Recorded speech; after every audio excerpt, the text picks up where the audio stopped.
Well, the idea here is that many countries have, aiming to develop the economy or fight with crisis, like the COVID-19, have different forms of subsidized credit, like guarantees, direct credits, or lower interest rate risk. These measures take different forms from type of groups or size of business. How effective this has been, what lessons you can learn from this type of credits, what is the importance of the type of financial institution that generate these credits, and how improvement can be made in public policies. This is what we will discuss today. You have 3 articles, one from Brazil, another for Chile, and the other one for Uruguay. So you start now with the article from the José Renato Haas Ornelas. Could be? Great.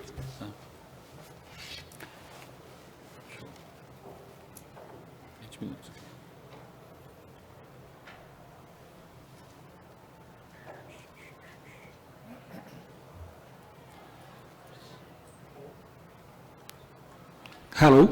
Okay, good afternoon. So this paper is about credit subsidies and more specifically about the intensity of credit subsidies. This is a joint work with Daniel Grimaldi. He's a PhD student at George Mason University, and in fact, this is his job market paper. So I'm José Ornelas, and I have to say that these are my views, not necessarily those of the Central Bank of Brazil. So regarding the motivation of this paper, is about that we have a lot of evidence, of empirical evidence, of the efficacy of credit policy, of subsidized credit policy, but there is a lack of guidance on the quantitative parameter. So, for instance, what would be the optimal level of credit subsidies? When we design a policy, we have like a target number of firms, and then we need to specify the amount of money to give subsidies. But the question is, how much is enough for these policies? So these papers try to fill the gap between estimating, fill the gap, and we estimate a casual impact of an escalation in the intensity of loan subsidies.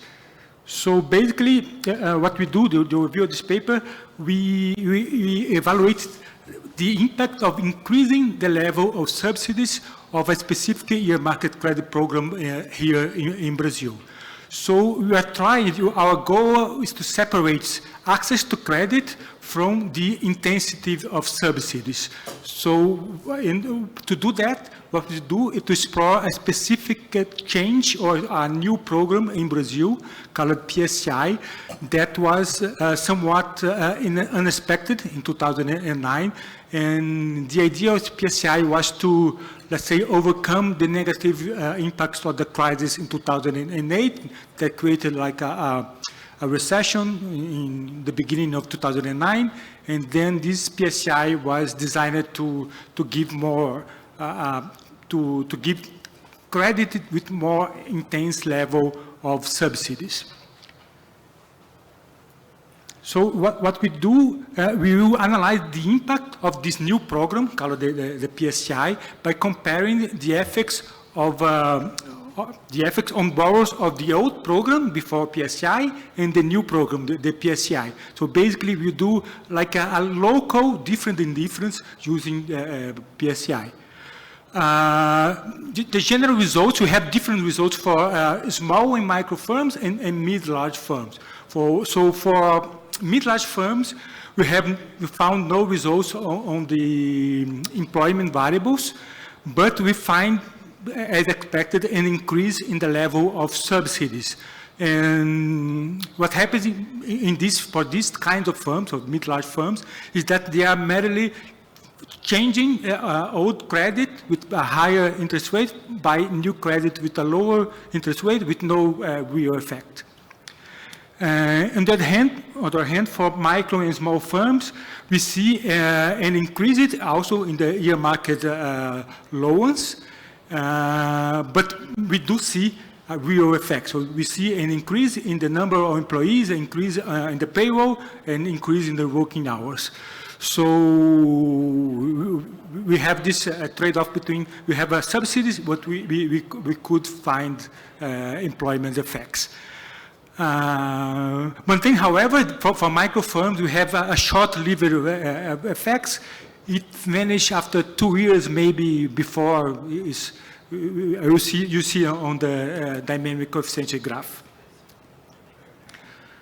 So we also built a theoretical model to try to rationalize these findings. So basically, we have a model that incorporates credit-constrained entrepreneurs that can choose from either productive investment or a financial investment. And then they are able to get government subsidized loans. And then we have like a equilibrium setup. And basically, our results is that unconstrained firms, they tend to just substitute pricier loans by cheaper loans with no real effects. On the other hand, for credit-constrained firms, they take this opportunity of lower interest rate to invest, to take credit, lower rate credit, invest, and then we have a real effect here. So it's different. In this presentation, as I have only 20 minutes, I will not talk about the model. So this is the overview, but the main test, you can see the details of the model.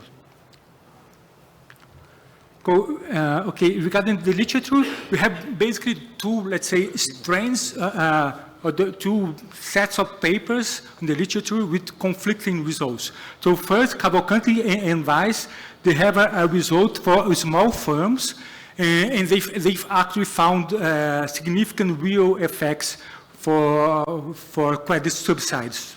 Okay, and on the other hand, we have Bonomo and Lazzarini that they use a sample of mostly larger and listed firms, so that we can get more information. They can get more information because they are listed firms, so we can get stock market information, etc. They are more transparent.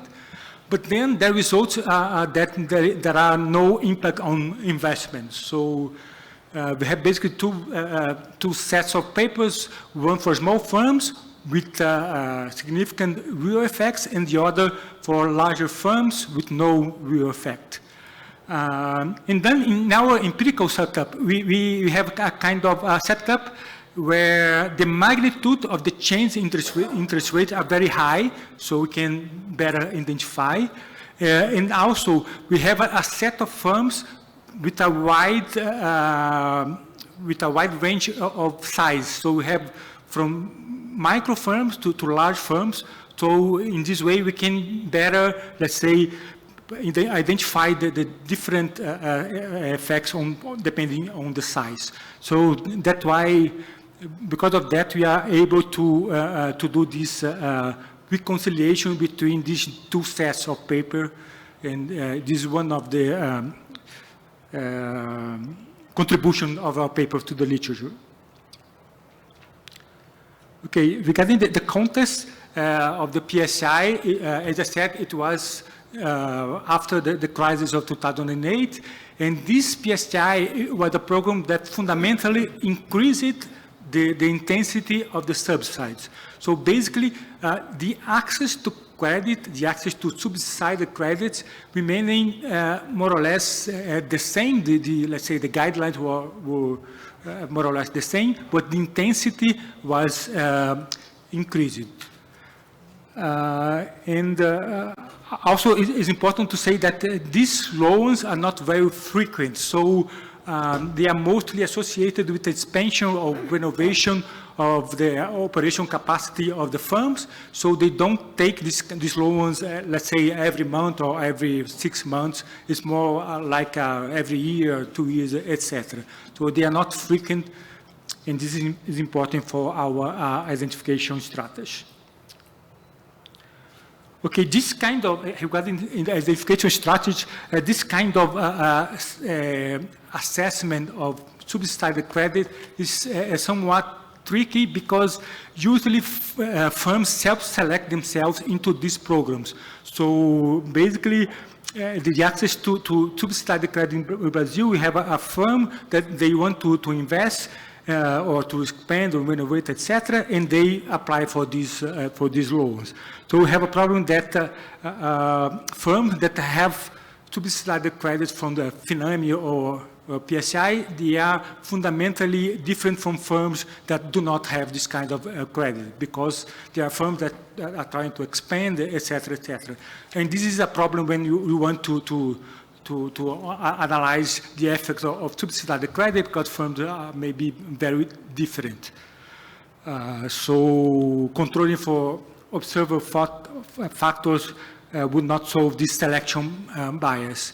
In our empirical setup, we will compare two sets of firms that are very similar. The first one are the firms who received FINAME under the PSI condition, the new condition, so they have like a very cheap interest rates, very cheap loans. And the second group of firms are those who received FINAME loans under the old condition with higher interest rates.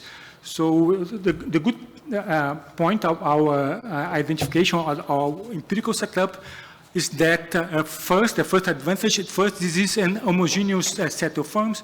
I will show later some variables to check these homogeneous. And also, as I said before, we are able to isolate the access to credit, let's say the extensive margin, from the price mechanism or the intensive margin. Price here is the interest rate, right? That lower interest rate. But then we have a key underlying hypothesis here is that around the start of the PSI on July 10, 2009, the separation of these firms, of these two groups of firms were random. So it was a random, let's say, assignment to old programs and new programs. So basically, some companies, they were getting lower interest rate because they requested loans just a few weeks later. In some other unlucky firms, they got the old program with interest rates higher. So this is our key underlying hypothesis, that the association was basically random.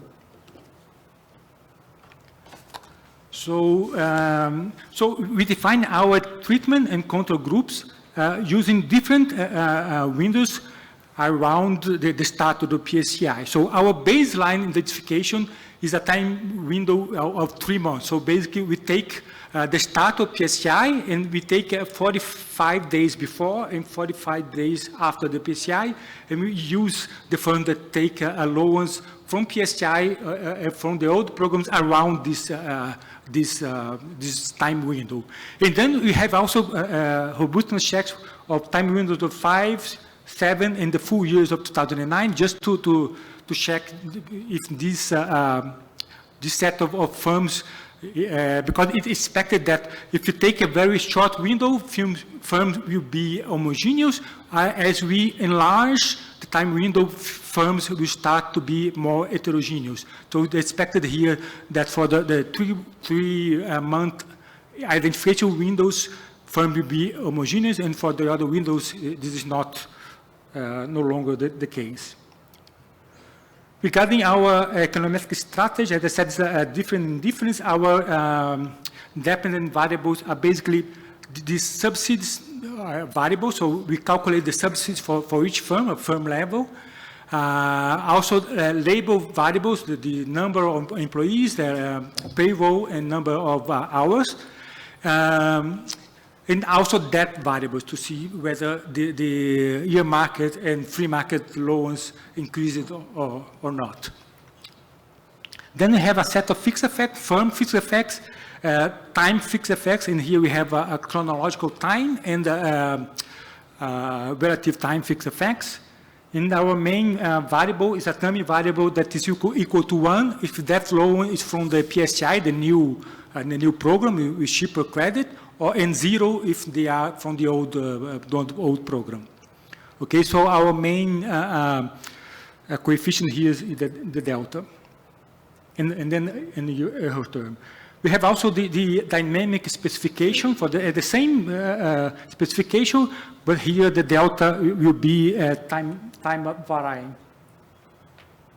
The delta will change over time, so we can plot to check pre-trends.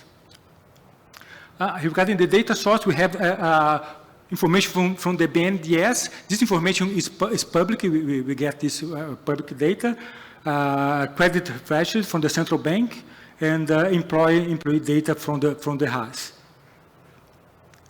So first, I talk about let's say an ex-ante comparison of control and treatment groups. So we are basically calculating the pre-exposure significance of these variables 12 months before the PSI, and then we have the several identification windows. Our baseline, remember, is 3 months identification windows, and we see that for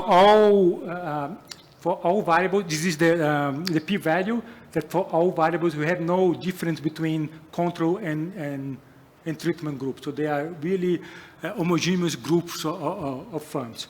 As we enlarge the identification window for 5, 7, and 2009, we see that we have no longer homogeneous group, they're more or less heterogeneous.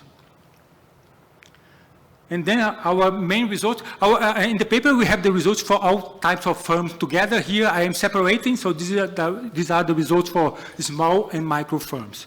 So here the identification window is 3 months, and the post window is 12 months. And here we see that first, the level of subsidies increased as expected because they have a better term in the PSI. And we see that for the employment variables, we have an increase in the number of employees of about 7%, increase in the payroll of 11%, and increase in the working hours of about 7%. And moreover, we see that these firms, they already increased the earmarked debt, the subsidized debt, around 37%, but no effect on the free market debt. So we see here that we have subsidies that were working to increase labor variables.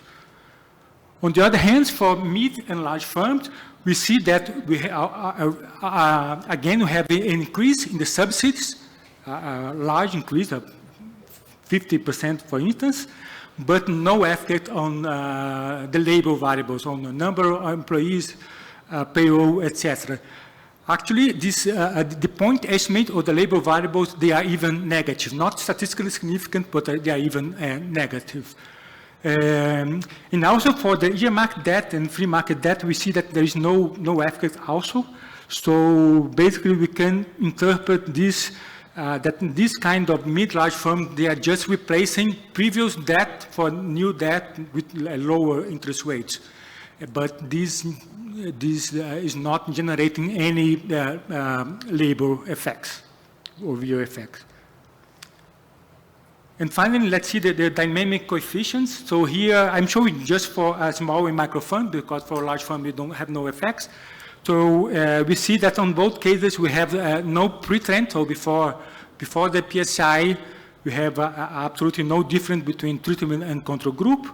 And after that, we have an increase on both cases. So, but this increase is more or less up to 10, 11 months, then we start to reduce this on both cases. So basically, we can say that this was somewhat short-lived effect. So after 2 years, we see that we have very little, it doesn't seem to have any effect anymore. Okay, so final remarks. So the one, let's say, main message of this paper is that this kind of policy, it should be targeted to specific kind of firms, and we show that especially the small and micro firms, they are more in need of this kind of target of the credit policy. So you have to have this in mind when designing such policy. Next steps in our paper is basically to contrast, let's say, the costs and the benefits of this policy. We have calculated, let's say, the size of the benefits in terms of, let's say, number of employees, payroll, etc. And we have, let's say, the level of subsidies. And now we need to calculate a kind of, let's say, elasticity between them. And then I'm open for suggestions for this kind of analysis. And of course, this analysis is only for small micro firms, because for mid firms and large firms, they have no effect on loans. So basically, elasticity is zero. So you just have on one hand the amount of subsidies, and on the other hand, no real effects. Okay, thank you. Thank you, Ornelas.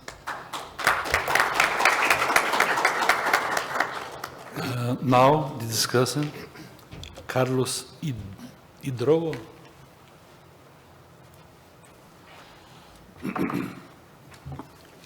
Isso vai funcionar agora.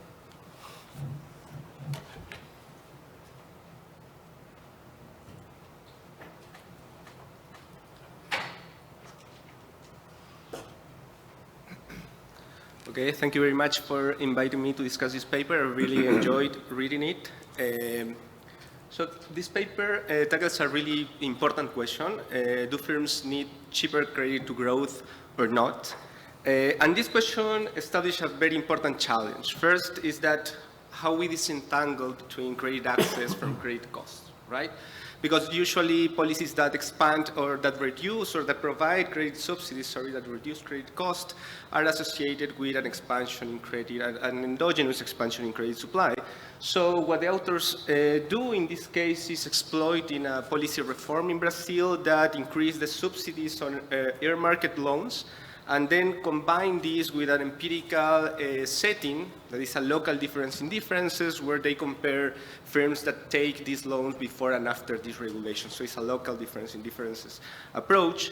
They use really cool data, loan level air market loans, and credit registry plus RISE. And the main takeaways of the paper is that there is some heterogeneity that is interesting and that is consistent with credit frictions, with financial frictions. That is null effects on mid-sized firms, debt and employment, and significant effects on small firms' debt, and a temporary 2 years effect on small firms' employment too. So my discussion will focus on the empirical design first, and then on some additional results that I would like to see in the paper. But first, let me summarize the paper in a few slides. So the empirical approach, as I said, compares firms that are using the standard FINAME loan, right, versus firms that are using this new PSI loan. So the difference between these two loans is the subsidies that are allocated by the government. So they exploit the takeover within a narrow window, window of 3 months, around in 2009. And firms not relying on FINAME or PSI are excluded because they are not comparable according to the authors. And so we have this standard difference in differences specification. So this is a nice setting. There are many robustness checks in the paper. I think that it is convincing evidence. They provide convincing evidence about the effects on different outcomes such as debt, cumulative subsidies, employment, and wages. This is just the result on the average of the response of the average firm, right? An increase in the subsidies, but not significant effects on real outcomes like employment and working hours. However, if you look at small firms only, you observe a significant effect on current subsidies, debt, employment, etc. But these effects on employment are only temporary, short-term effects. They are statistically insignificant in the long run.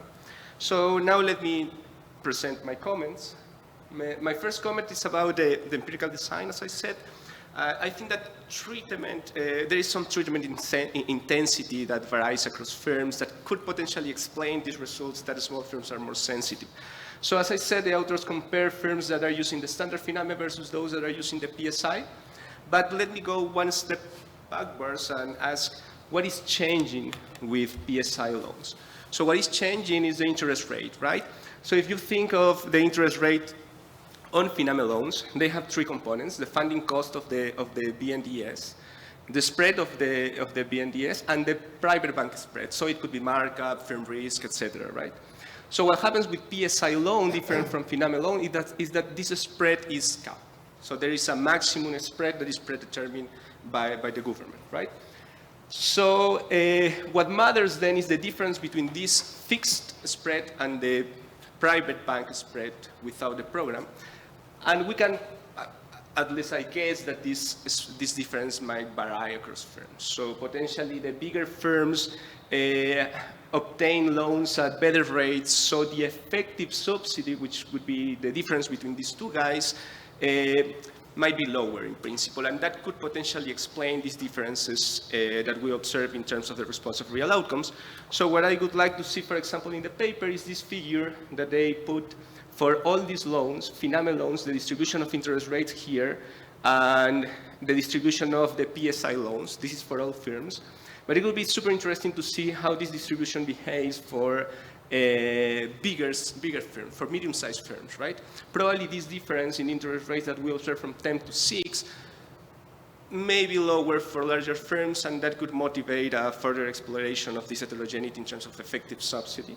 So on top of that, my suggestion, we can construct, or the authors can construct a measure to proxy for this effective subsidy, perhaps projecting this interest rate on FINAME loans on some firm-specific characteristics, and then have a predicted FINAME rate for this firm on the PSI loan. So the difference between this predicted minus the actual, the observed PSI loan could be a proxy for this effective subsidy.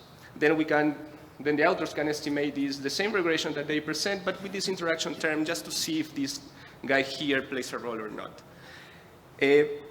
My second comment also regarding the empirical design, I consider that this local definitive provides convincing evidence on the effects of PSI.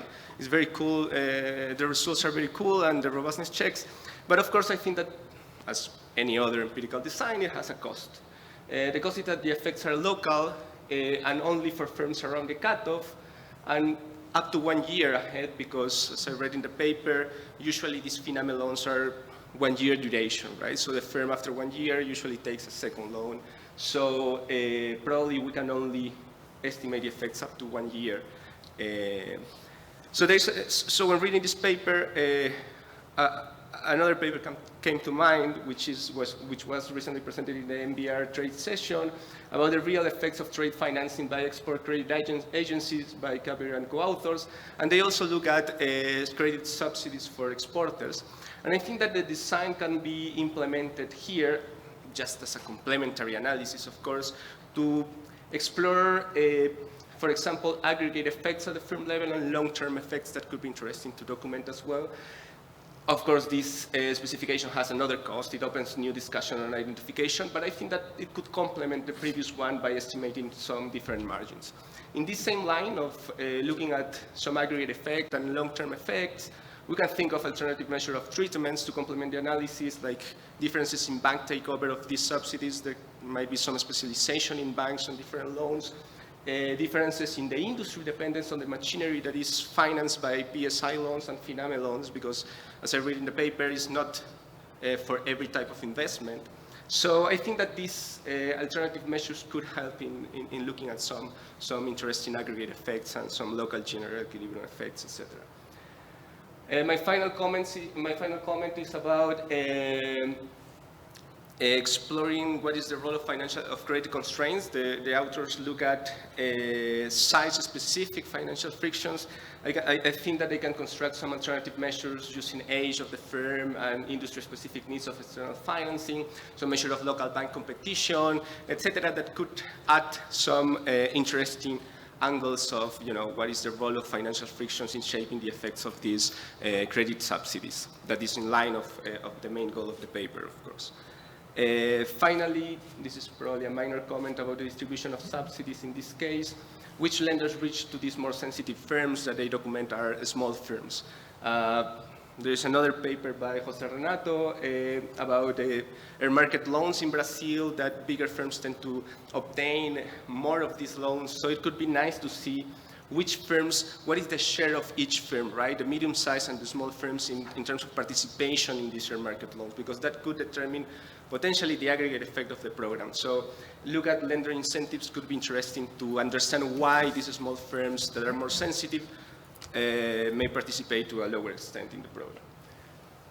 Additional minor comments. What is driving the frequency of FINAME loans that I saw that could vary from 1 year to 5 or 6 years in the paper. Controlling for observables, even though Jose Renato presented a table where these observables were identical in means across different groups. I think that this speaks to the next step. What is the government cost of this new subsidy policy that could, allows us to compare what is the benefits and the costs. And finally, maybe out of the scope of the paper, I'm not sure, but given that they are looking at employment, it could be nice to see how different types of workers are exposed. There is some evidence in Brazil that skill matters for the transmission of financial shocks into the labor force. So let me summarize I have 20 seconds. I think that this is a very nice paper, very interesting to read. It contributes to a relevant topic and it has important policy implications. So thank you very much for inviting me to discuss this paper. I had a great time reading it. Thanks. Thank you, Carlos.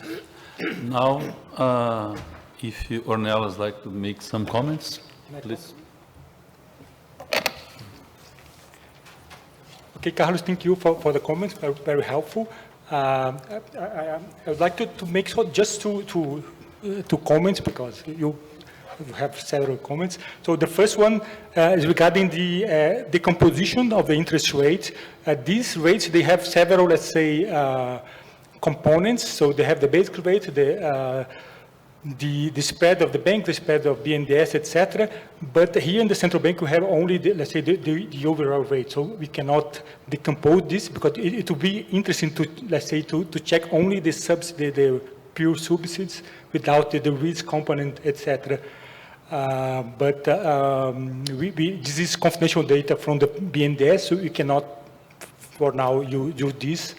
So, but I think in any case that I'm really convinced that our control and treated group, they are really very similar. So even if you do that, I don't believe we would change any relevant estimation in our paper.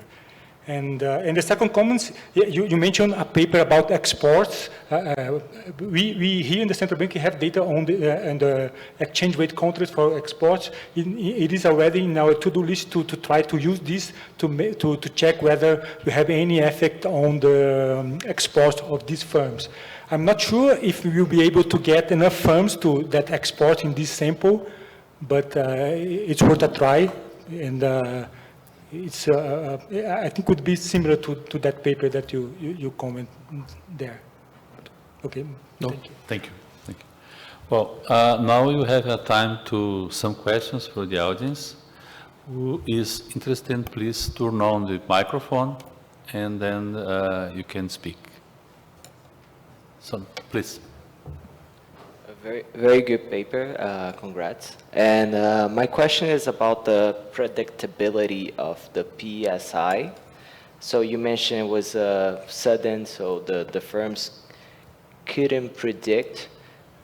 So I guess you can show, if you know the dates of each loan, like that there is no bunching, right? Not like a bunch of firms doing loans and then no firms doing loans, and then the time PSI comes into effect and then a bunch of firms doing. So it would be nice to show like a graph of the same amount of firms doing loans until the PSI hits, and then so it will show that it was a surprise, you know. please.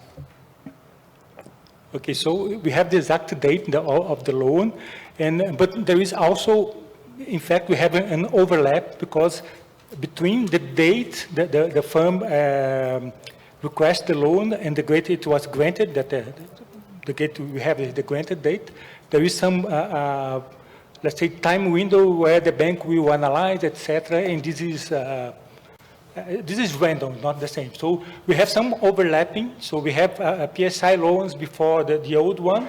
So it's not exactly the PSI later than the other.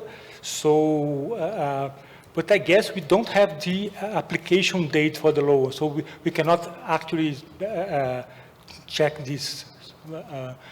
Maybe BNDES has this, or the bank for sure have, but we don't have access to this.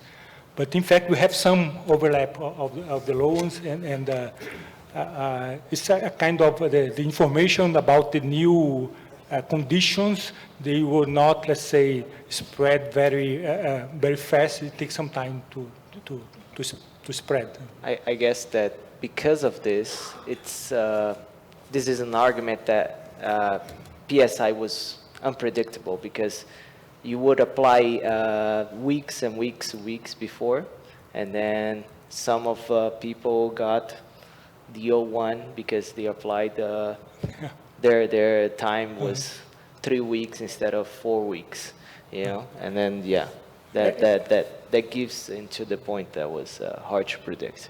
Yeah. And this is the kind of loan that you don't take this loan every week. So it's like a long-term loan to buy machinery, etc. So it's not frequent. Great. More question? Opa. Okay, please. No, you. Okay, hi.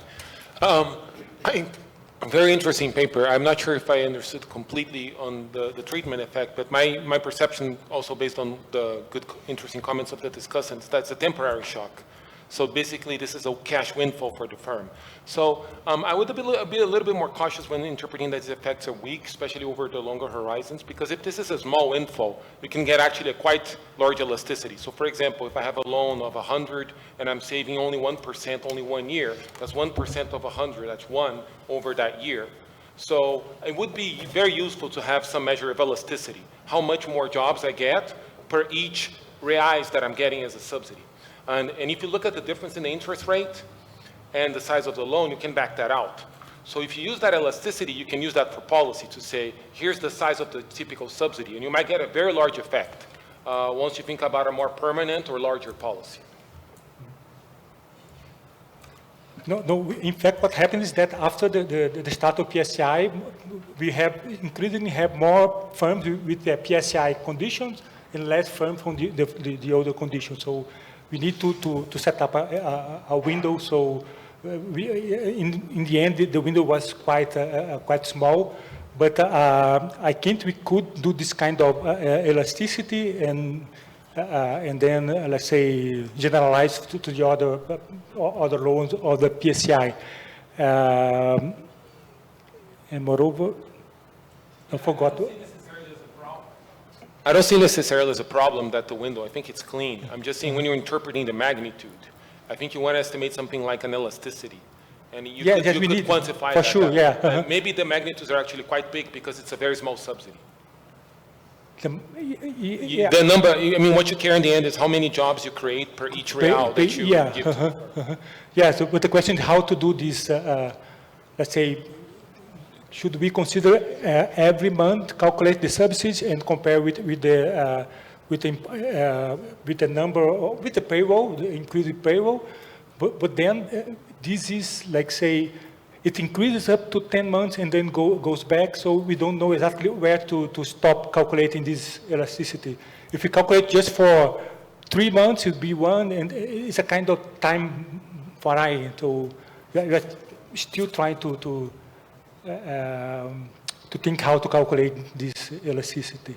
But this is for the micro and small firm. For large firm, we don't have any results.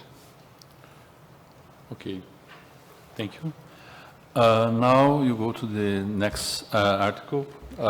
Please, Carlos. could.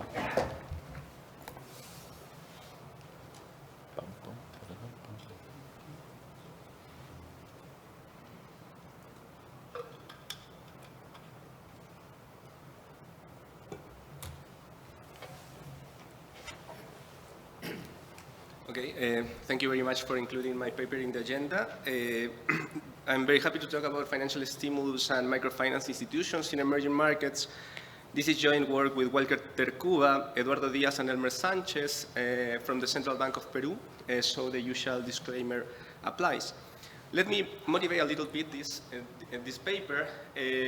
Microfinance institutions are these small, usually local banks that have played a very important role in bancarizing small and young entrepreneurs in developing countries by providing microcredit, very small size loan.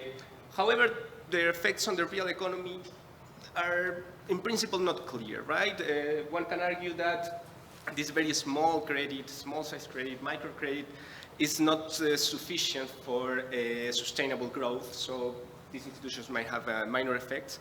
However, by bancarizing small entrepreneurs, they are basically promoting their transition to traditional banking services, and they might have important dynamic effects. So what this paper does is to look at another angle of the role of microfinance institutions, which is what is their role in shaping the business cycle. In particular, we will estimate the effects of microfinance institutions, MFI's credit supply, on small firm performance during recessions, and what is their role in shaping the aggregate effects of financial stimulus programs. It's important to notice that the effects are a priori unclear. First, on one hand, we have that MFIs are specialized in small firms that may be more sensitive to financial conditions during recessions, and that could imply positive effects of MFI's credit supply. But on the other hand, they are lending to opaque borrowers, and increasing their leverage could have negative consequences for the economy, also screening incentives. But in the end of the day, what this means is that this is an empirical question. So we will tackle this question in the context of Reactiva Peru, which was a program of loan guarantees that was implemented by the Peruvian government to help firms dealing with COVID-19 restrictions. This is a setting that I think is very interesting because this was a huge program. It represented 8% of the Peruvian GDP at the time and 30% of credit, around 30% of credit. And also because Peru has a very mature microfinance industry that have grown steadily over the last 2 decades, and also has detailed microdata about credit and balance sheet information of these microfinance institutions, which is quite rare in other developing countries. So this setting allows us to trace the effects of loan guarantees on a small firm lending in a difference in differences setting. So what we do is to construct a lender shock of funding, right, driven by this financial policy. We will be able to estimate the effects of this policy on credit supply for different lenders, and then the effects on firm performance. Today we will talk about delinquency rates, which is repayment delay, right, as a measure of firm performance. And we will be able also to map the elasticity of firm response to credit to the allocation of lenders. So we will be able to see whether MFIs or traditional banks are more efficient in allocating subsidies or loan guarantees to more sensitive firms. And in that sense, we will be able to measure their role in shaping the aggregate effect of financial stimulus policy. So a summary of the empirical findings that we have. We start looking at the average effect, and we have that more treated banks, more treated lenders expand total credit supply, despite of reducing their normal activities. So non-guaranteed loans decline, which suggests that this program partially crowds out the normal activity of banks. However, lending relationships are sticky, of course, and firms that are attached to highly treated banks, they borrow more, and they also are less likely to exhibit repayment delays. So this program is effective in expanding credit supply and reducing delinquency rates. That is the average effect. When we look at the heterogeneity and the allocation of these subsidies, what we find is that within a small firm lending, the smaller firms are more responsive in terms of delinquency, so perform better per unit of credit, per unit of loan. What we find is that increasing credit by 10% for a small firm, for the smaller firms, everything is within a small firm. But for smaller firms, reduces delinquency in 5 percentage points relative to 1 percentage point only for bigger firms. So this is not lender-specific, this is size-specific, firm-specific. What we find then is that microfinance institutions provide more warranties to smaller firms, to these more sensitive firms, more than 50% of their portfolios, and this is associated to the fact that these guys are specialized in small firm lending. When we see the portfolio of pre-COVID debt is more oriented towards smaller firms relative to traditional banks. So the takeaway of this empirical finding is that MFIs can be more efficient in distributing these guarantees. They can improve the allocation of guarantees. So the next question that we ask is, okay, then what is the optimal participation of these guys in the program? And to answer that question, we build a very simple model where we have two types of lenders, MFIs and traditional banks, that differ in terms of the portfolio of clients that they have. I will explain this more clearly in a few slides, but what we have in the model is that lenders will trade off between treatment effect and the size of the firm that they attend. And we will calibrate this model with microdata and reduced form estimates, and what we will find is that the observed participation of MFIs increased the total amount of performing debt during the COVID recession by 30%. However, these effects are nonlinear. At some points, these effects can turn negative. There are small gains from further increasing MFI's participation. So, okay, let me jump this slide into interest of time, and let me tell you about the data and the empirical framework. So, we use data from the Peruvian Central Bank. Government guarantees were implemented on private bank loans. These were very generous guarantees, so with an average of 97% and a median of 98% of coverage of the size of the loan. This stimulus was equivalent to 30% of the pre-COVID total credit and 8% of the GDP, so it was huge. The allocation of these guarantees was implemented through first price auctions, so banks, lenders, traditional banks and MFIs competed on interest rates, so they bid on interest rates. And there were auctions for micro credit, small firm lending, medium-sized firms, etc. We will focus on, today on micro and small firm lending. And the participation varied a lot across lenders. So at the beginning, we saw that only traditional banks took these guarantees. Of course, the main concern of the policymakers was that by making banks bid on interest rates, MFIs could give uncompetitive bids, right? Because they have high operational costs. So what a policymaker did was launch auctions only for MFIs, and this increased their participation. So we will measure the effects of this program then using credit registry, outstanding debt and performing debt for the universe of bank firm lending relationships in Peru, and COVID-19 relief funds as well. So let me show you now how this small firm lending market looks like in Peru and what is the role of microfinance institutions. As I said, Peru has a very mature microfinance industry, and you can see here the 5 largest lenders in a small firm lending in the market of small firms.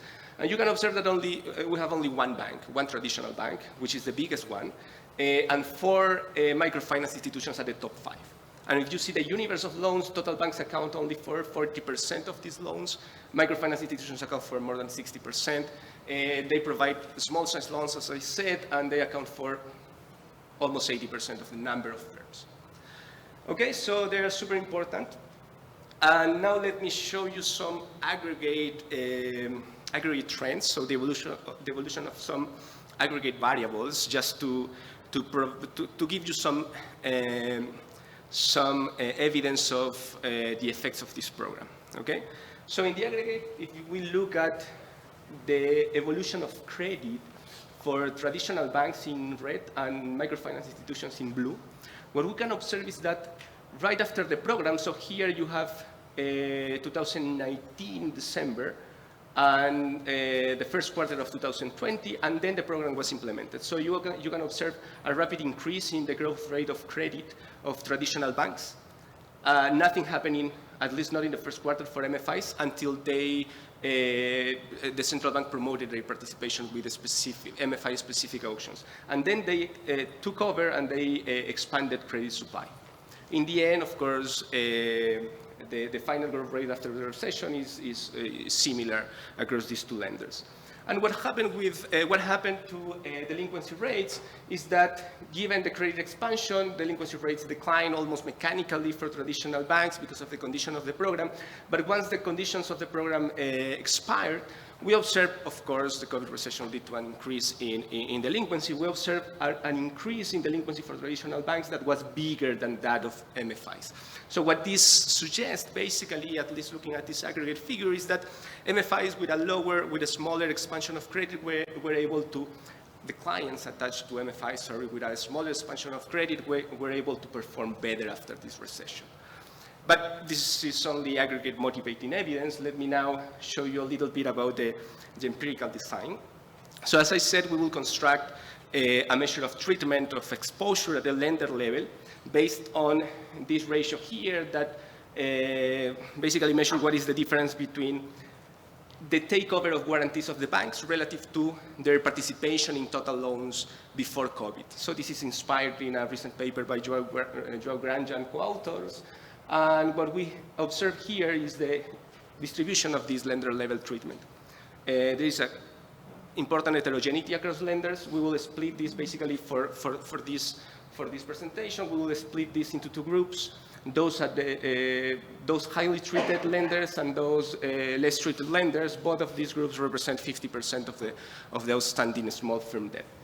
And what we observe here is that the highly treated banks expanded credit more rapidly and the less treated banks didn't, right? Which is kind of the first stage in the aggregate data.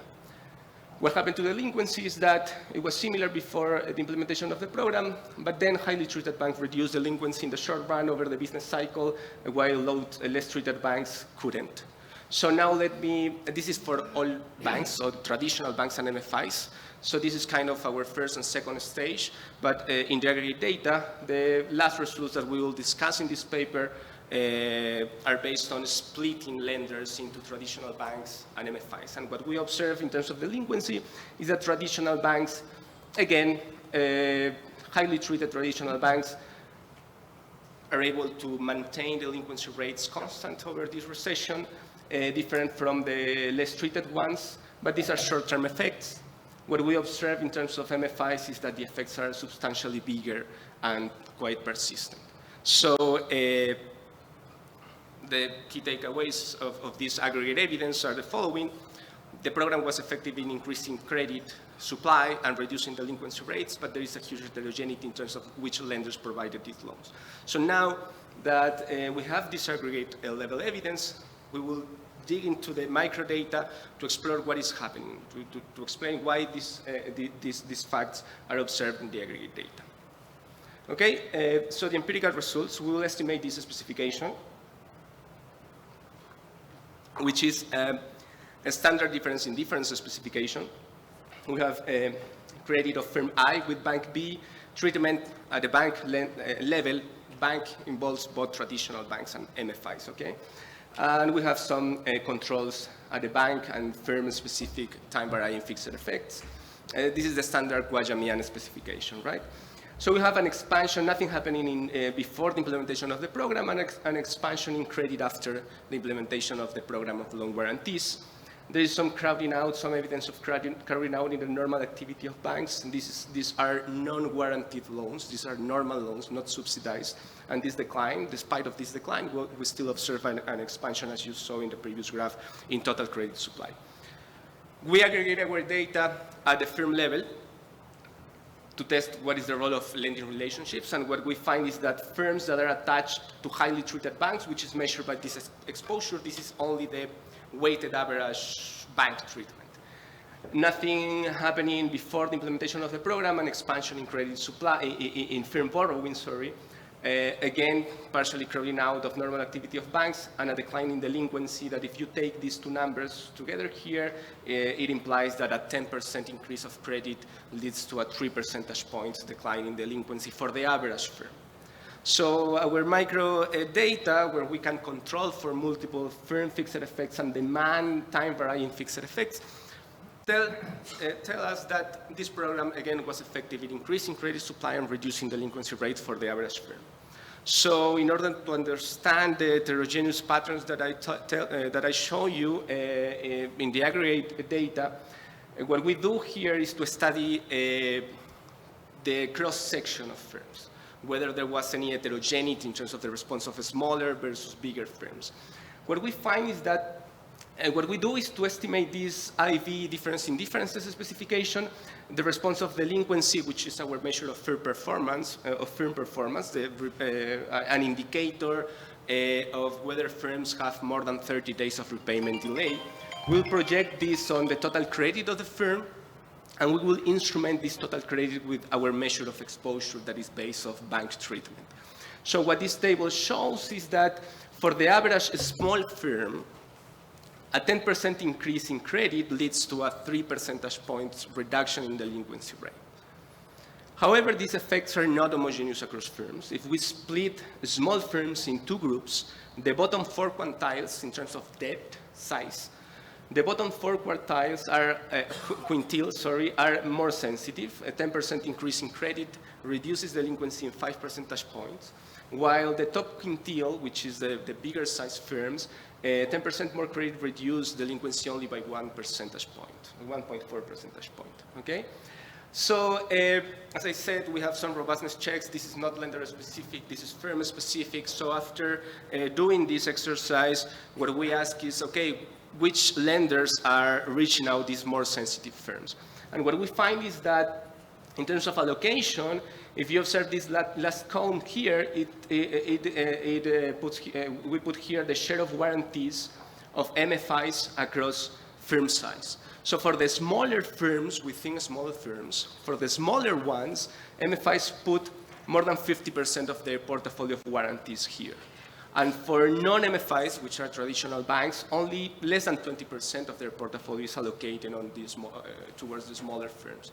And this is, of course, driven by the specialization of MFIs on smaller firms. If you see the portfolio of the pre-COVID debt, 30% of the portfolio of MFIs is allocated towards smaller firms, while it's less than 10% for traditional banks.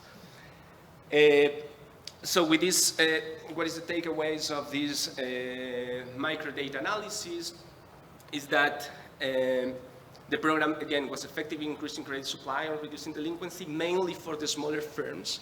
But there is an important role of lender specialization. Microfinance institutions, by specializing in small size loan, in smaller firms, they can improve the allocation of warranties by providing more credit to these highly sensitive firms.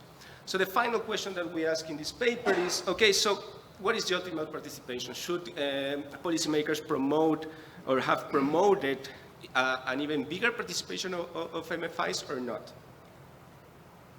And to answer that question, we built a very simple model inspired in a recent work by Gustavo Joaquin and Felipe Neto, where firms are heterogeneous in terms of cash in hand and debt obligation, and that will index firms. A firm will be a cash in hand and a debt obligation that is exogenous. Firms will be exposed to liquidity shocks, that is the pandemic shock, which comes from a given distribution. And if the firm participates in the program, we will assume that the firm will get a guaranteed loan that is equivalent to a proportion of their outstanding debt. So the treatment effect will be given in the model by these differences in the probability of survival with the program and without the program, okay? Which is here within the brackets is basically a condition for the net cash flow of the firm being higher than the liquidity shock. If otherwise, the firm will die. So in terms of the financial intermediaries block, we have two lenders, traditional bank and microfinance institutions. They have different clients. They are specialized in different clients. The portfolio of clients is determined by this distribution G for traditional banks and this other distribution for microfinance institutions. They also differ in terms of participation in the program.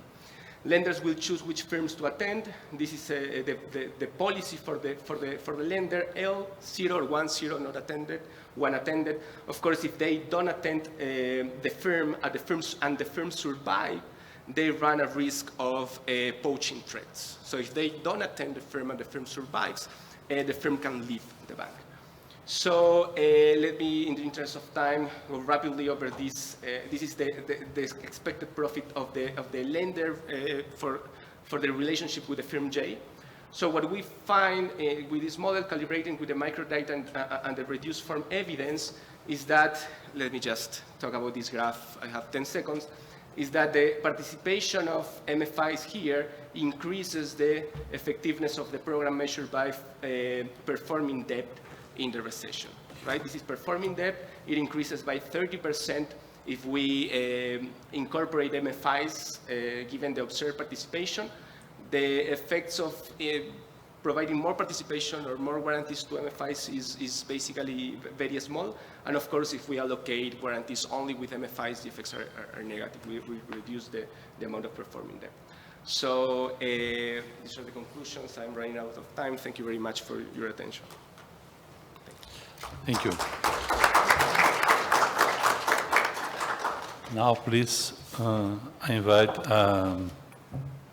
Jorge para make the discussion.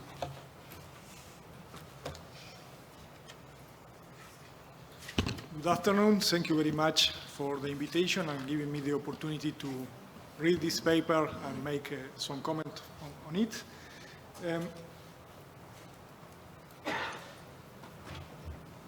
Let me start by the end of the presentation of Carlos, the model and this graph, and my understanding of the economic problem Carlos and co-authors are assessing in this paper.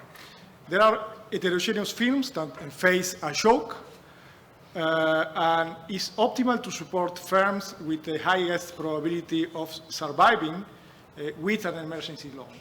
And this is the area, the sky blue, the celeste blue in the figure.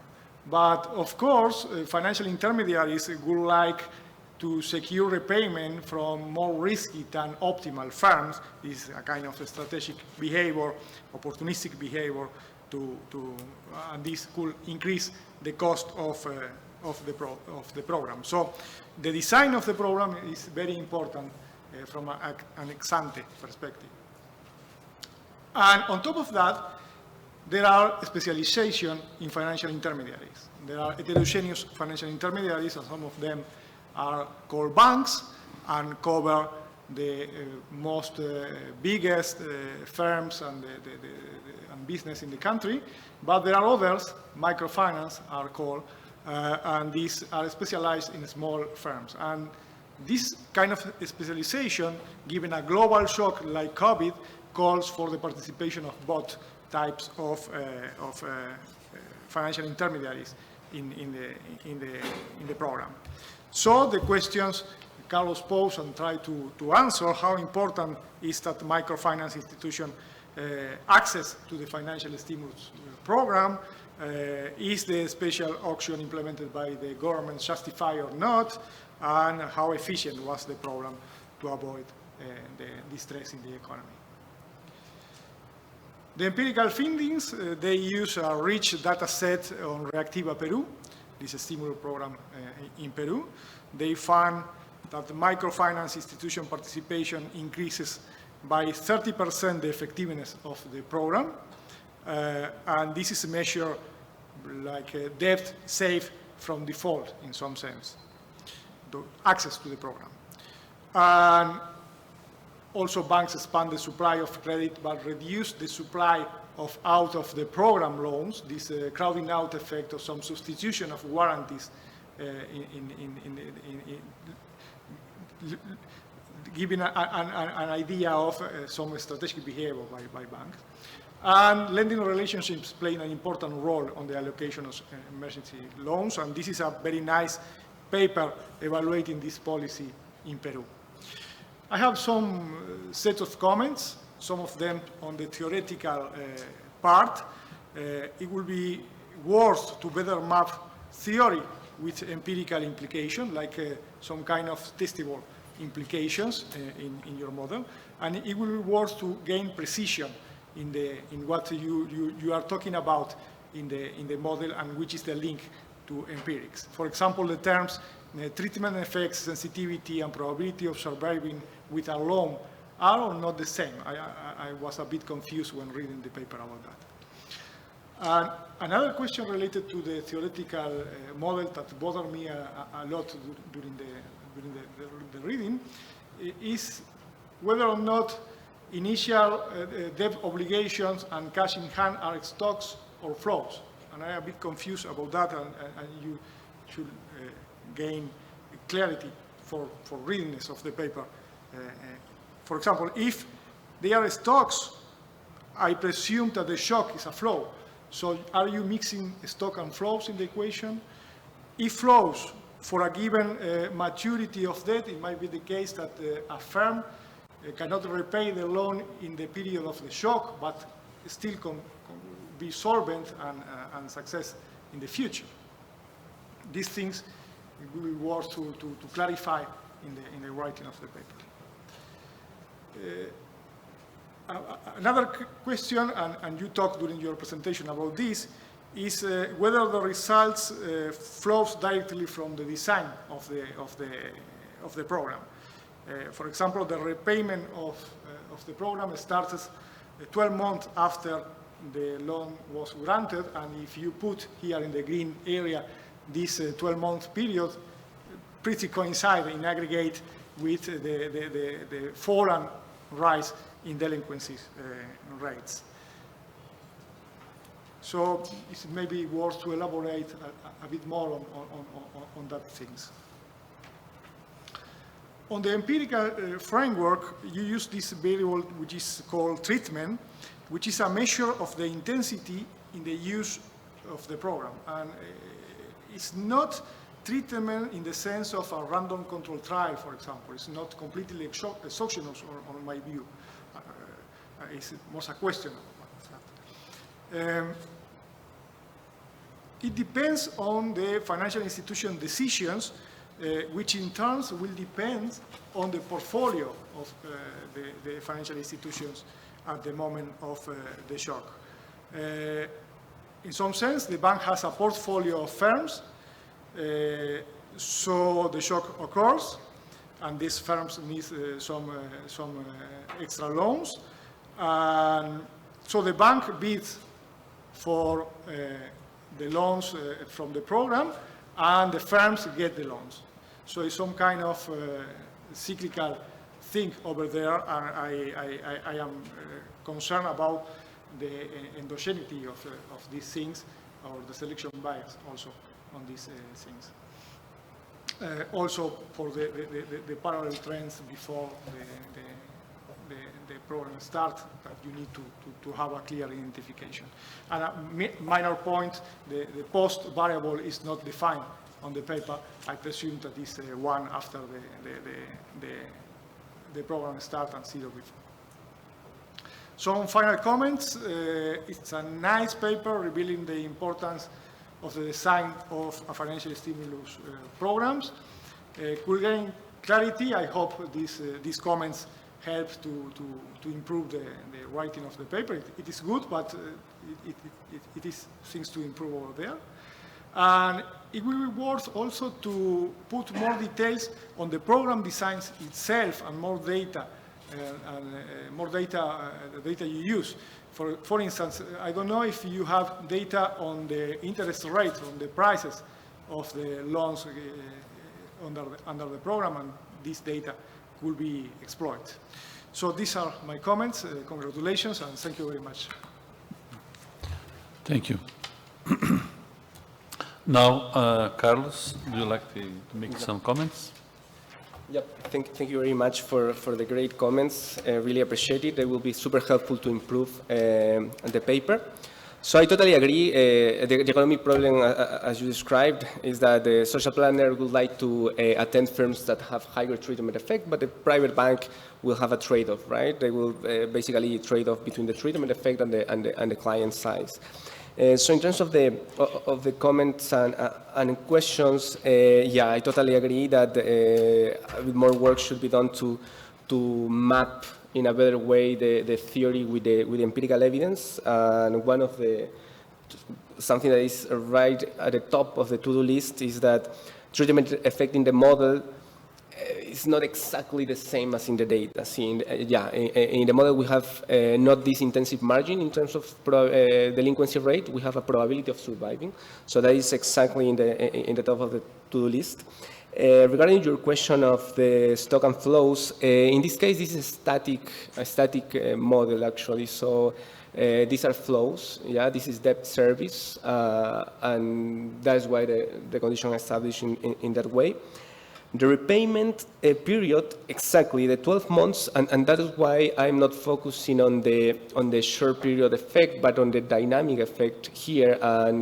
And probably one way of improving this evidence is looking, or an extension or complementary analysis is looking at the end of period delinquency, or the response of the end of period delinquency, because within the 2 months after the program, actually this was kind of a period where the firms were not obligated to repay the loan.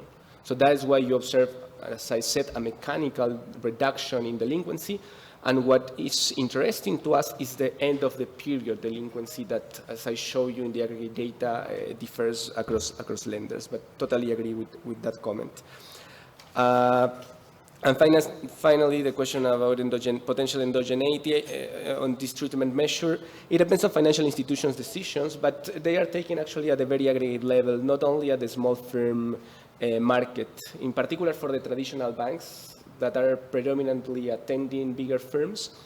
The decisions are basically based for the entire portfolio, but we conduct we show the event study graph, we show that there are no difference before the COVID, and also within this period of where COVID hit, but the program was not yet implemented, we also observed that these two groups are comparable, suggesting that these decisions of takeover decisions didn't depend on the behavior of the small firms, right? Because otherwise we will observe some change in this period in between COVID hit Peru and the program was not yet implemented. But sure, we'll discuss that more in the paper. There's no data on interest rates, and I think that is all what I have to say. Thank you very much for the comments. Okay, great. Now we have a time to some questions. Please, who would like to hand the question? Carlos, did you think to use a synthetic control to correct the tendency before the shock? Yeah, that's a great question. In the firm level, at least, we think that there is some space to improve the identification and conduct some robustness checks. I think that could be one. We have only introduced control variables, but yeah, definitely some synthetic control or some propensity score matching could help us in having a more comparable group of firms, for sure. Yeah, thanks. Great. More one? No. You have more time, please? No? Okay. No? Great. Thank you so much. Thank you. Now I invite Jorge to present.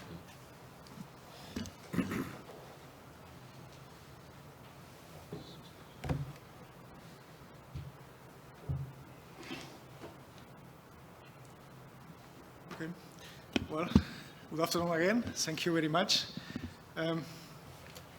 This is showing work with Cecilia Dassati, Rodrigo Lluveras, and José Luis Pedro.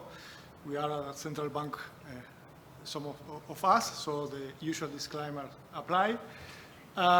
This is a paper pretty similar in a sense of data used to Carlos one, because we use the COVID experiment, if we can call it that way, to assess which is the performance of a public credit guarantee in Uruguay.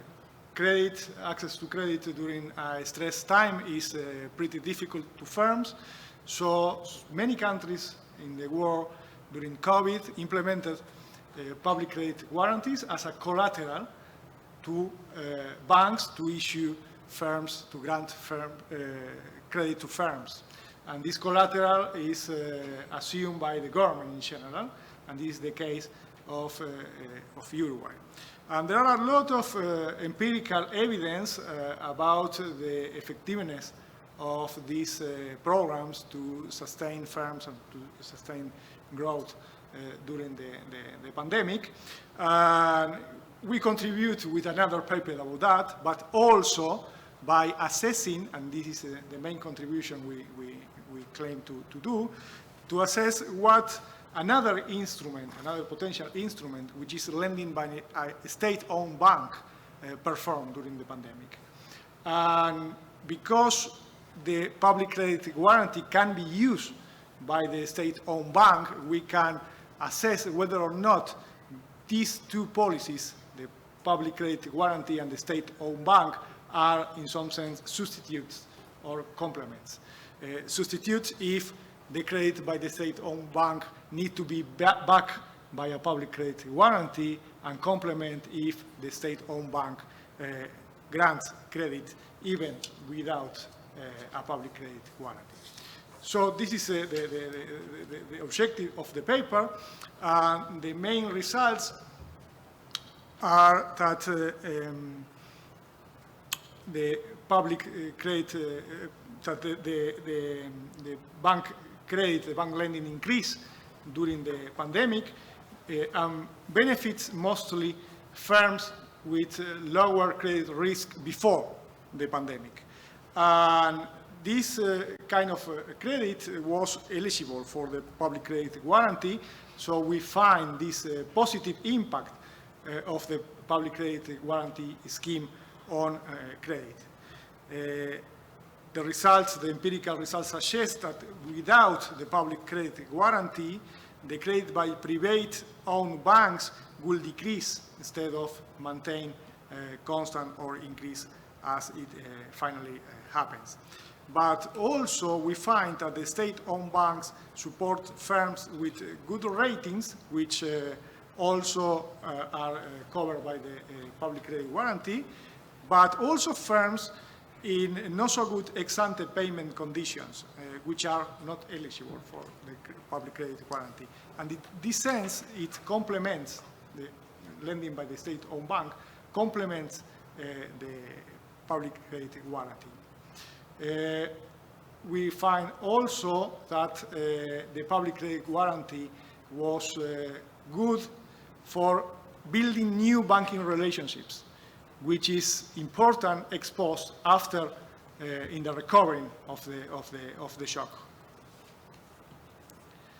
So there is a lot of data, a lot of literature about the impact of public credit guarantee in bank credit. We contribute to that, but in particular, we contribute about the case of Uruguay during the pandemic, and we exploit a rich data set which allows us to look at cover firms by public credit guarantees and normal loans, like in the case of Peru, and we also analyze the role of the state-owned bank on that.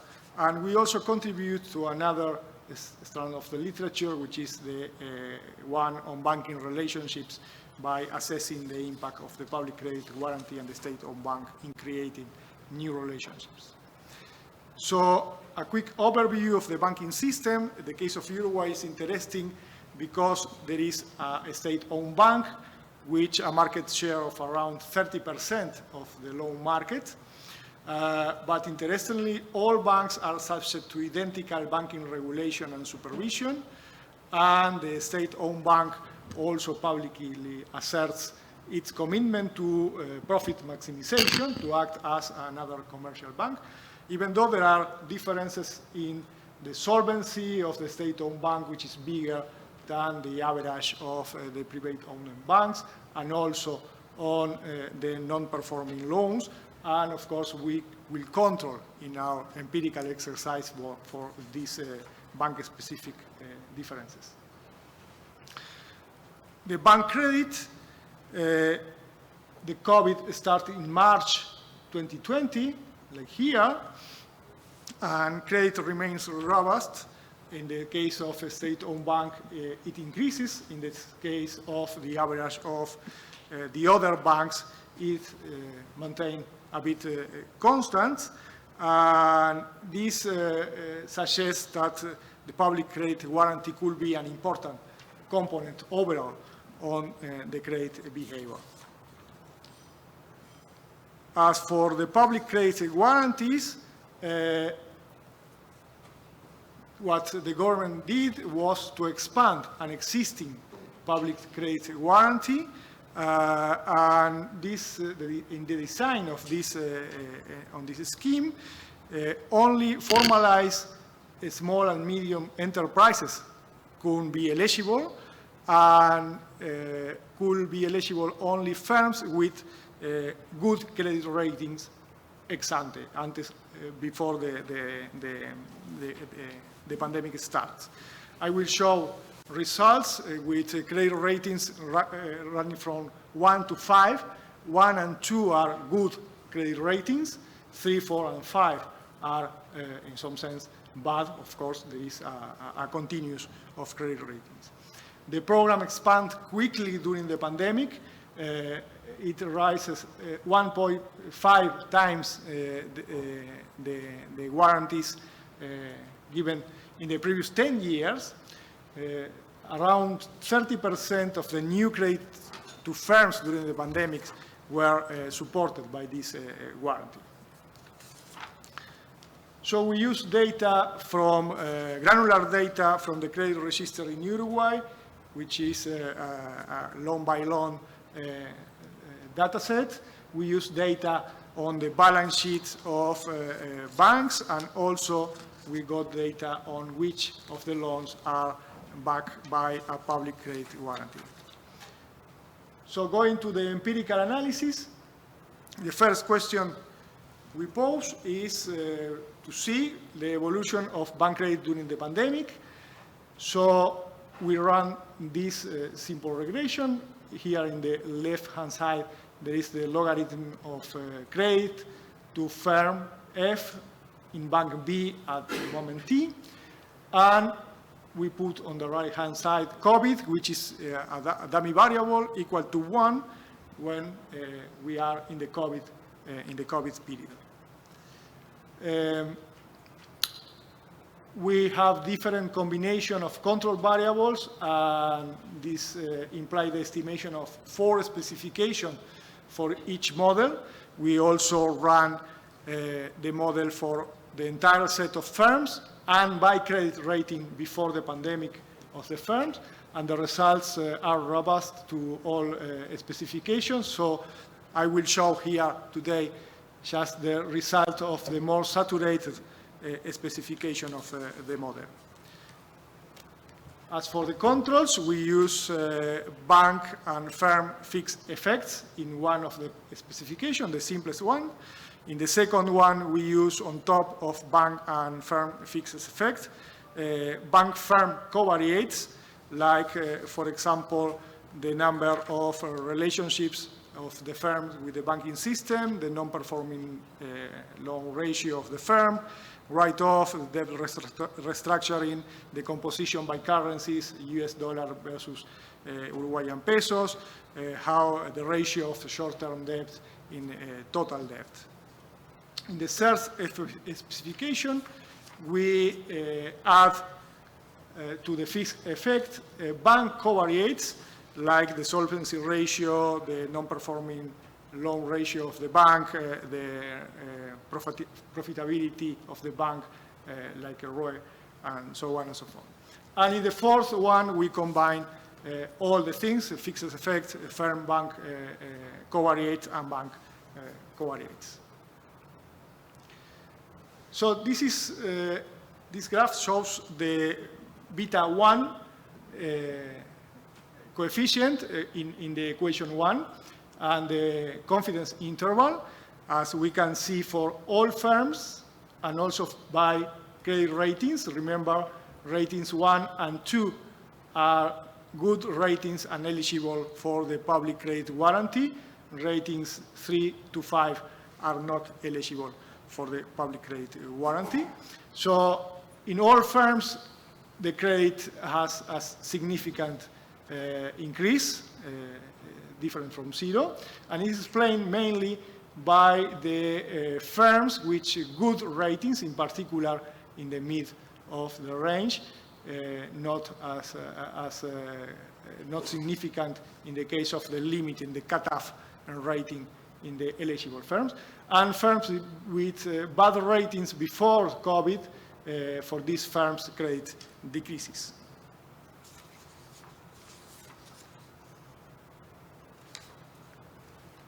Next, we assess the effect of the public credit guarantee on credit. So we add a term here, which is the combination of whether or not the loan is backed by a public credit guarantee during the COVID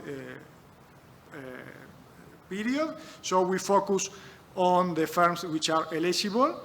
And we find that the beta 1 is non-significant or even negative, and significantly negative for the cutoff rating. So this suggests that without a public credit guarantee, credit to the best rate firms would at most remain constant during COVID, but will decrease for the most risky firms inside the category. And beta 2 is positive for all the specification, which a decreasing path on the risk, but this suggests that the screening of banks was a bit active, and importantly, that the public credit guarantee plays an important role during the COVID period. Next, we assess whether or not the lending by the state-owned bank was important.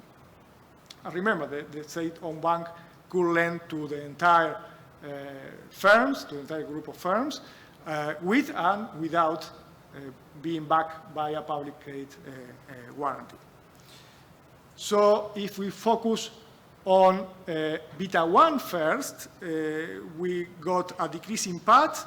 It's not different, significantly different from 0 for the firms that are eligible for a public credit guarantee, and it's negative for the firms with the bad ratings.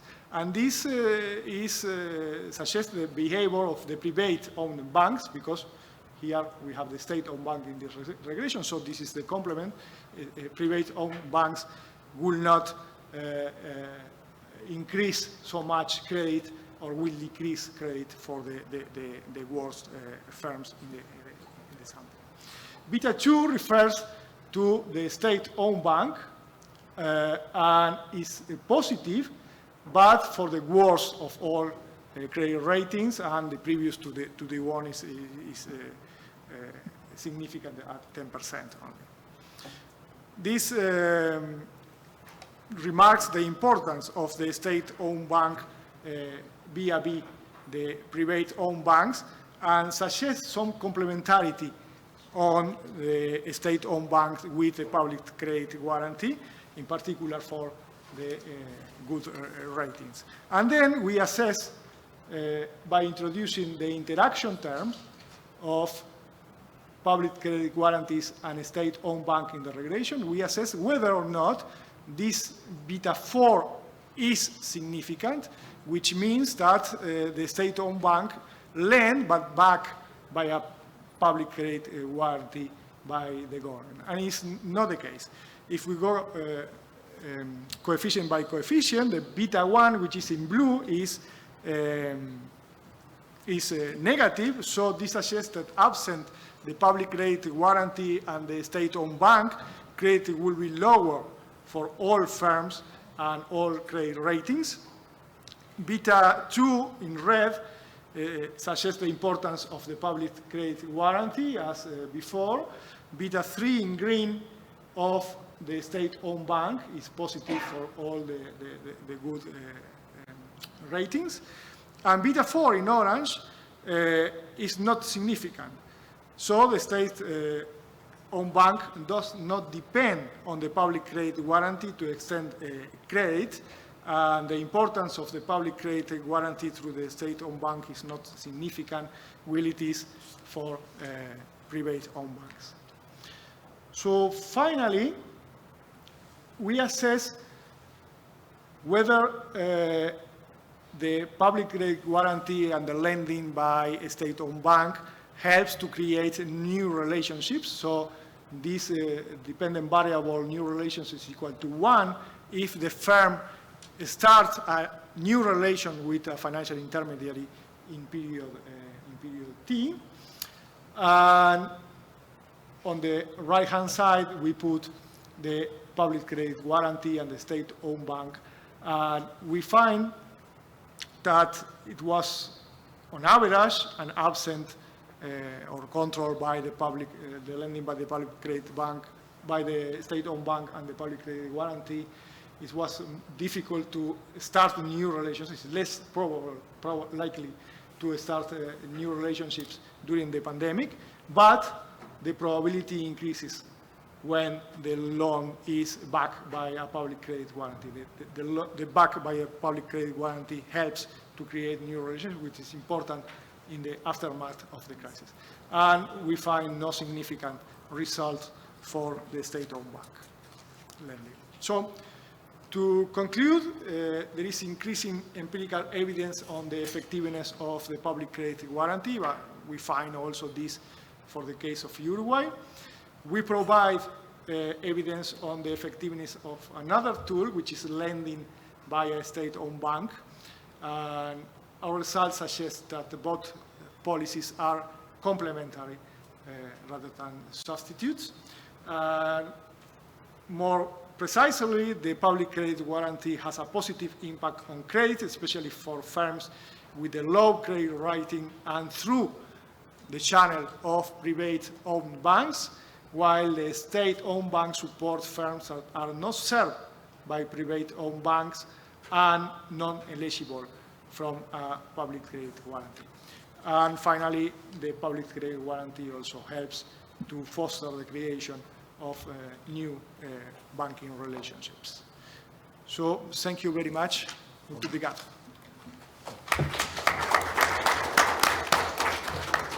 Thank you, Carlos. Now, please, Ornelas, if you can discuss for us.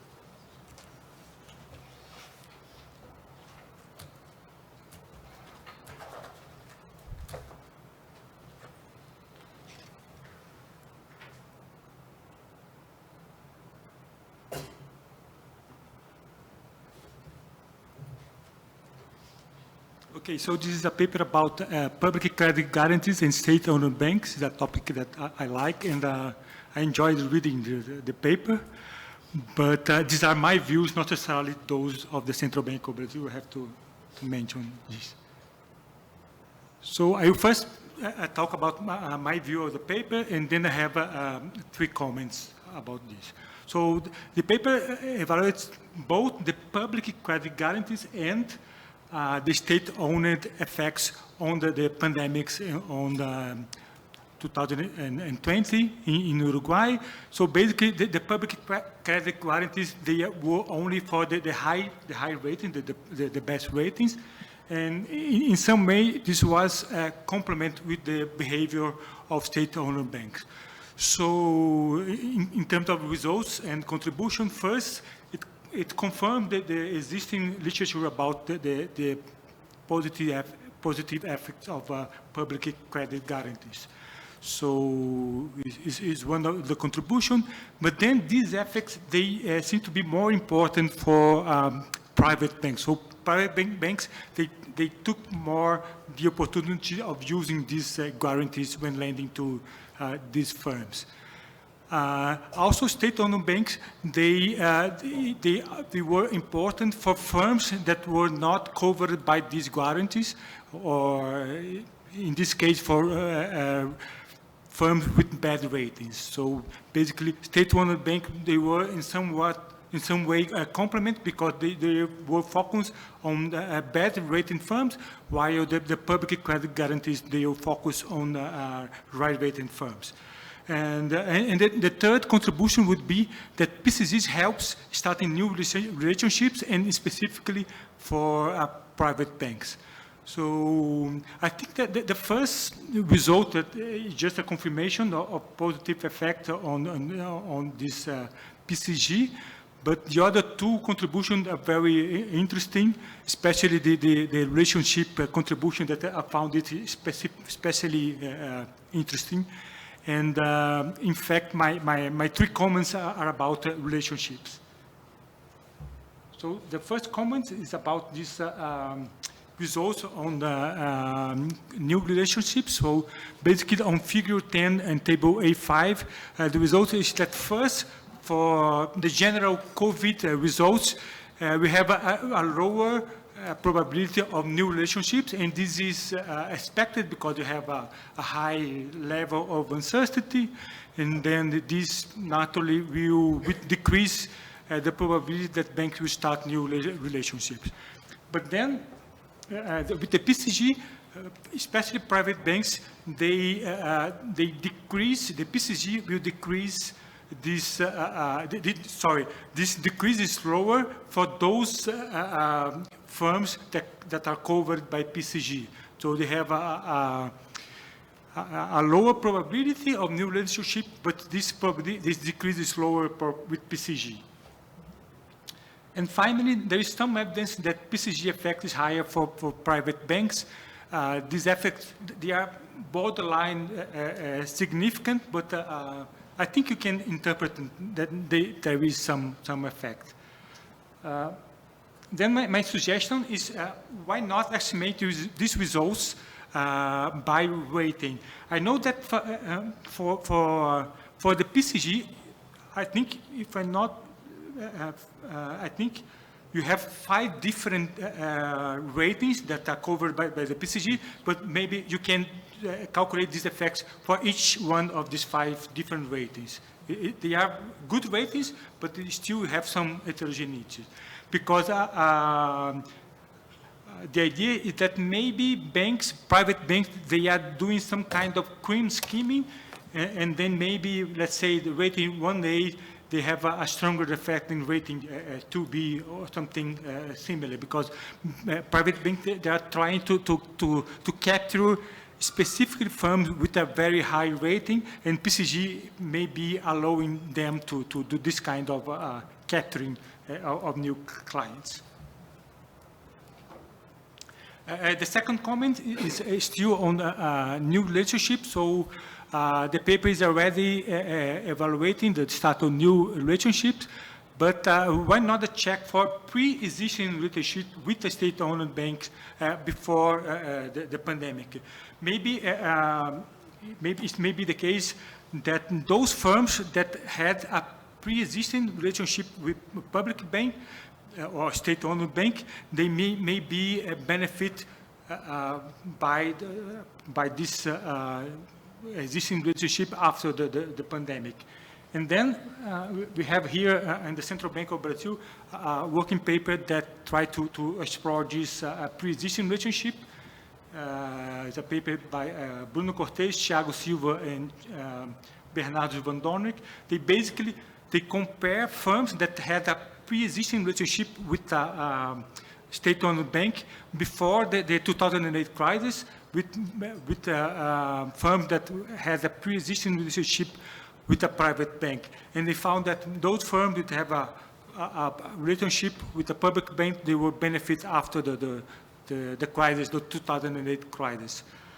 So actually this paper is a little bit more complex because they not only consider the credit relationship, but also the let's say, overall flow relationship. They use data from the wire transfer to build like a network of that firms, clients and suppliers. So they basically they measure let's say the value of being a client of a public banks, and also the value of being the client of a client or the supplier of a client. So they do a broader approach using, let's say, the supplier and client relationship, the supply chain of that firm. And finally, the last comments about a possible robustness check that would be to run again the regressions only with loans from firms that has more than one bank. So you check before the COVID, the pandemic, check all the firms that that have more than one banks, and we run the regression only with these firms.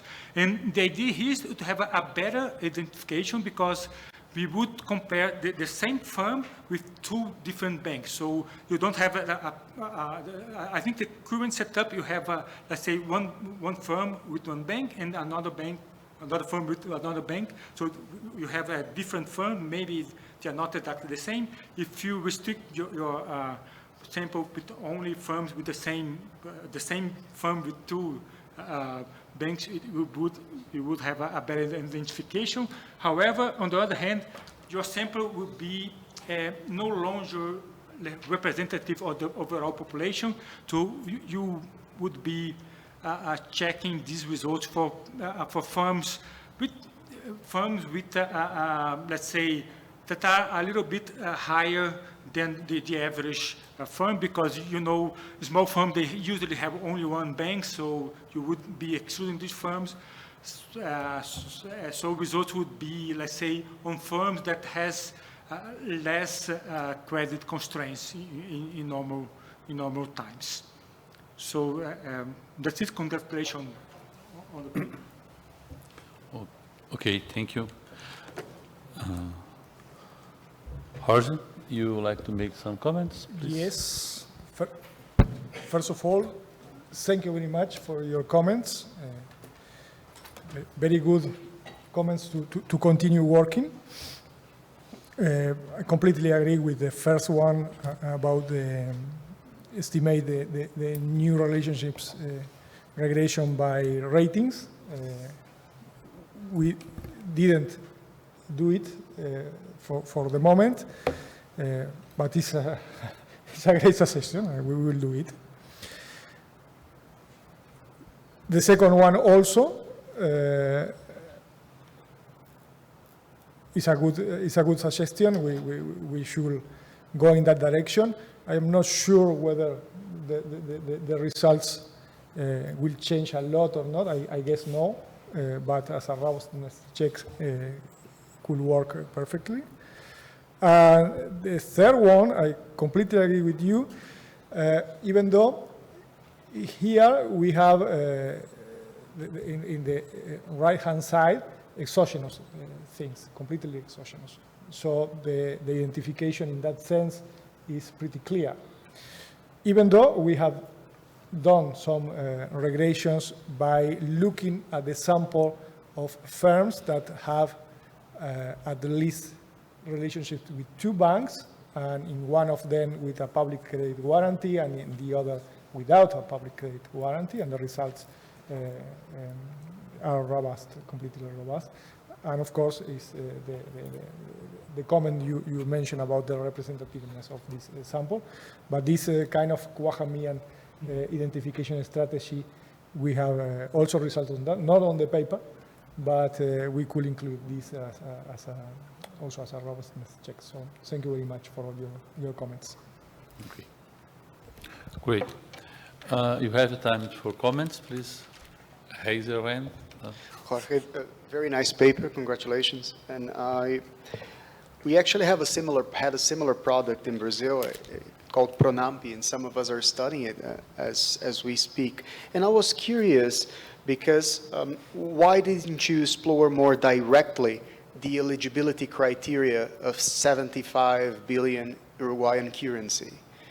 Because it looks like much stronger, you have very strong econometrics if you start with a eligibility criteria that is very strong, 75 billion. So you probably have mass for a probability score matching around these eligibility criteria. But instead, you build most of your paper around the rating.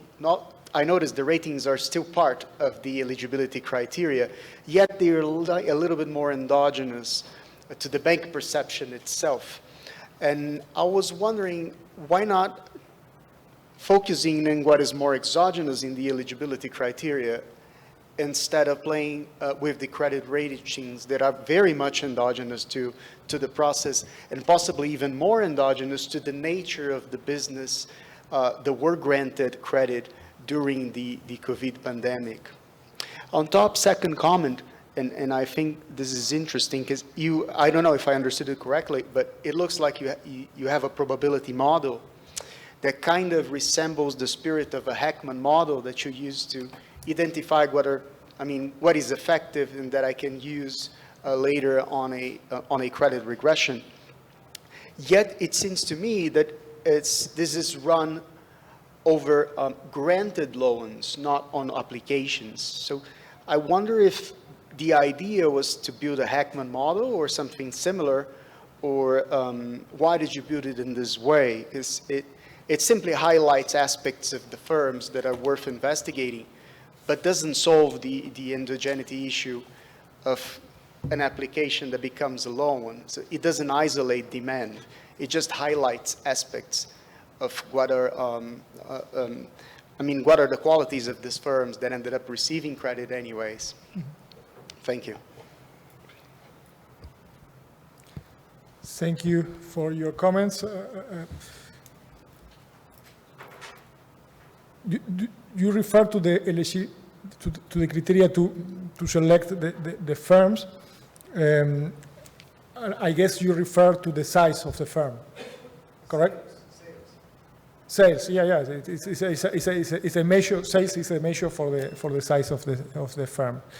Good suggestion. We didn't look at the margin on that. The program was designed for small and medium-sized firms. After the pandemic, it appears another program for bigger firms. We didn't look at the margin and how binding was these things. My perception is that it was not so binding, but this is my perception. I need to look at the data in order to give a precise answer to you. Regarding to ratings, are the ratings before the pandemic started. Our rating as for February 2020. So in that sense, the ratings gives an idea of the situation of the firm before the exogenous shocks start, and in that sense are not endogenous in our regulations at least. Regarding Heckman model could be an interesting way to proceed, yes. We don't identify the need at the moment because we were concentrated on evaluating what we have evaluated, but it could be a two-stage thing. And I take advantage of your comment because I was thinking something similar for Renato's paper on the selection of the firms also. Could be another avenue to proceed, so thank you very much for these suggestions. Thank you. More question? Great. A very nice paper, Jorge. A bit related to what Renato said in the end. In the subset of sample of firms that were previously served by both a public bank and a private bank that had a later eligible PSG, in this subset of sample, do you know, or maybe it's not exactly what you did, but would you be able to say what was the preferred option, or from which of these two actors was the firm served? I mean, it's not only a decision of demand, it's both demand and supply, but maybe you have to put other variables as the dependent variable. But would be interesting to know in this subset, what was the final ending result? I mean, they were helped by both actors, just by the public banks, or just by the public guarantee, through the private banks? Yes, I agree. Thank you for your comment. I don't have an answer to to give you a numbers on that, but it's interesting what you suggest. Thank you, Ricardo. Right. One more? And, no? Coffee is waiting. Anyone like to make any question about the others papers that remember now? No? No? Well, thank you, the authors, for the job. Thank you, the audience, for the questions, and move on.